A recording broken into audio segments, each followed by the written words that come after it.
लड़का ने मरने के बाद फिर से दोबारा जन्म लिया। पति ने अपनी बेटी को जगाने की कोशिश की जो कई दिनों से सो रही थी और उन्हें उसके कमरे से एक भयानक बदबू आ रही थी। माँ ने सोचा कि वो बस स्कूल नहीं जाना चाहती और बीमार होने का नाटक कर रही है, जब तक कि पिता ने अपनी बेटी के शरीर पर शव के धब्बे नहीं देखे और उन्हें एहसास हुआ कि कुछ भयानक हुआ है। पत्नी ने यह मानने से इनकार कर दिया कि उनकी बेटी की अचानक मृत्यु हो गई है और यहाँ तक कि उसने उनसे ये भी पूछा कि क्या वो सहानुभूति पाने के लिए अपनी बेटी के साथ साजिश रच रहे हैं। पता चला कि 1 साल पहले माँ ने अनेन के लंबे बाल काट दिए थे और उसकी लंबी पोशाक छीन ली थी और उसे अपने भाई की जगह रहने के लिए छोड़ दिया था। वर्षों पहले एक दुर्घटना के कारण अनेन का एक छोटा भाई था जिसका नाम श्याओ युआन था। अनेन और उसका भाई पानी में गिर गए। श्याओ युआन की मृत्यु हो गई लेकिन अनेन बच गई। तब से अनेन माँ की नजरों में मुसीबत बन गई। माँ उसे किसी भी समय पीटती और डांटती रहती थी, उसे अपने भाई का हत्यारा कहती थी। आज तक माँ फिर से गर्भवती हुई और इस बार एक लड़का हुआ।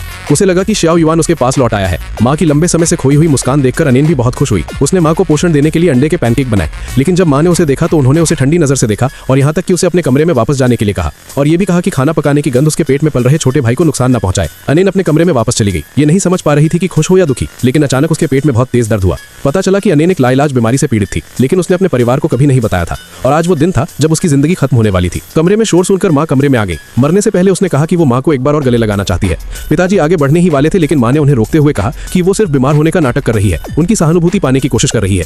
ये कहकर वो मुड़ गई और अपने कमरे में वापस चली गई। पिताजी एक गिलास पानी लाए और अनेन को शरारत न करने के लिए कहा, तुम्हारी माँ गर्भवती है और उसका स्वभाव चिड़चिड़ा है, हमें इन दिनों उसके साथ थोड़ा और धैर्य रखना चाहिए। फिर पिताजी ने अनेन के कंधे पर थपथपाते हुए उसे जल्दी सोने को कहा। उनके जाने के बाद अनेन ने खिलौना कार उठाई। ये उसके मृत भाई श्याओ युआन के पसंदीदा खिलौना था।